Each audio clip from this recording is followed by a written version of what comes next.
decision in June of that year to discontinue capital investment in social housing and to rely instead on the outsourcing of social housing to the private sector.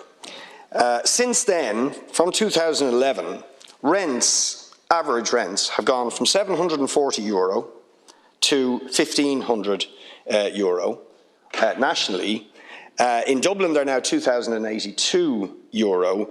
And in Dunleary, my area, South Dublin, the highest anywhere in the country, €2,280. The policy of outsourcing is, as being discussed in the media today, although actually I got these answers in July of this year, is by the end of this year going to cost €1.8 billion in HAPs, RAS and leasing arrangements going to the private sector, in most cases to pay for properties that NAMA sold as another government decision made by that government, in most cases, which is in itself fairly extraordinary. One target you met as the Housing Minister in Rebuilding Ireland was the target to get to 80,000 RAS, HAPs and leasing properties, which is now costing us, has cost us in that period €1.8 billion.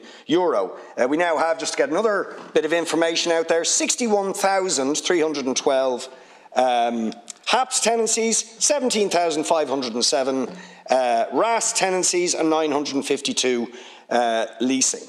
And another 10 to 15,000 projected for the course of 2022, far exceeding, by the way, the amount of local authority housing or public housing that will be built in that period.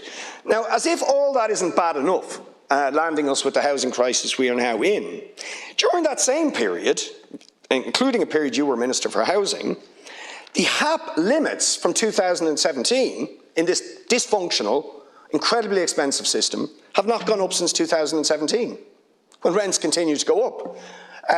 Which means in areas of Dublin where average rents, or my area, you are by definition homeless if you need accommodation, if you're relying on HAPs limits, because the maximum HAP, even if you're homeless, is 1,950 and the average HAP is 1,300. In the same period since you entered government, 2011, the income thresholds for eligibility for social housing have not changed. And by the way, if you're knocked off, as many are, from the housing list because you exceed the income threshold, you're not entitled to HAPs either, meaning you are by definition homeless. Now, do you accept this was a disastrous failure, and what is your government going to do to compensate those who have suffered as a result in terms of delivering them affordable and secure housing? Minister, please.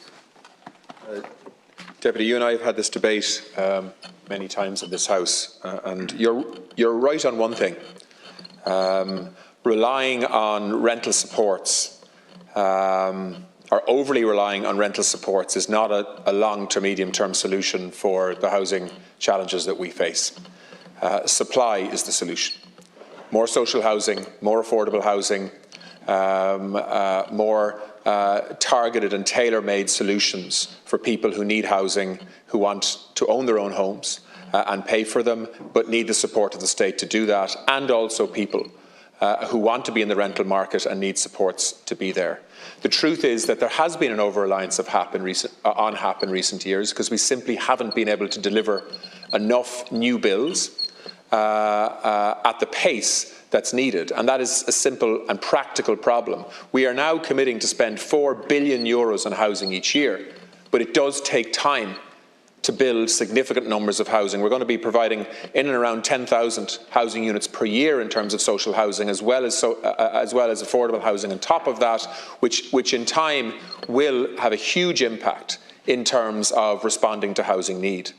But you can't, on the one hand, say that we shouldn't be continuing to spend more and more and more money on HAP, and then at the same time make the case for increasing thresholds and increasing the amounts of money that tenants can get. Like, that's a contradiction, Deputy.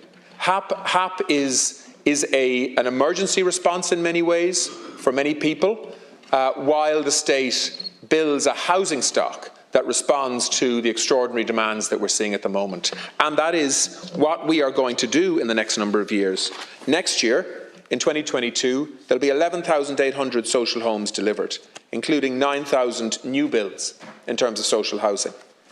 In this year, in 2021, there will be 12,750 new social homes, including 9,500 new builds, 800 targeted acquisitions and 2,450 homes through leasing programmes. So I can remember clearly when I came into the Department of Housing, and I remember Minister Kelly was there before me, and we were effectively faced with trying to reignite a building sector to build huge quantities of housing stock from a completely flat start. I think, and I'm sure I stand corrected, but the year before I became Housing Minister, all of the local authorities combined built, I think, 75 social houses the year before. Now that figure is 7,000 or 8,000. Deputy, this is something that will take time to fix, and in the meantime we need to support people in rental accommodation through HAP and other solutions which are there. Thank you, Minister. It wasn't an accident, it wasn't an emergency, it was a policy. Let's just be honest about it. It was a policy. The reason so many few houses were built in the year you referred to is because there was a policy decision made in 2011 to discontinue them. Meanwhile, we were selling properties, which we're now renting back at very extraordinary cost. The target for HAPS, RAS and leasing, again, wasn't an accident. It was a policy. It's in Rebuilding Ireland. It was your policy.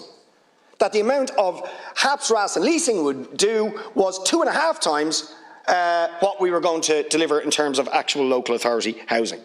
And is it a contradiction to say, I want the thresholds raised? No, it's not. I'm sorry. You've created the mess. But the consequence of that mess is, I'm afraid, while you ramp up, and you've got to do it at far greater speed than you were doing, you cannot have a situation where people who are 10 years on a housing list get made homeless because their average income briefly, for example, goes over the threshold. Huge numbers of people have lost out. They can't afford the rents, but then they are thrown off a housing list, or the HAP levels are not enough in the capital and many other areas now for people to get property. So they're by definition homeless. So I'm afraid you're going to have to do something about that. I mean, this week, I'll just finish on this. Thank you, Deputy. This week, I had a family who are solely dependent on social welfare in homeless accommodation for 3 years, taken off the housing list because they exceeded the limits. Thank you, Deputy. Minister, please. The limits issue, I know that Minister Bryan is looking at the limits issue, and there are parts, particularly of the capital, where rental prices are significantly higher than HAP can support. I recognise that, and it's an issue that is being looked at. But just to correct the record, it was not policy, either for me or my predecessor, not to build large numbers of social housing homes. It was the opposite, in fact. And it was about ramping up as quickly as we possibly could and spending billions of euros of taxpayers' money to do that.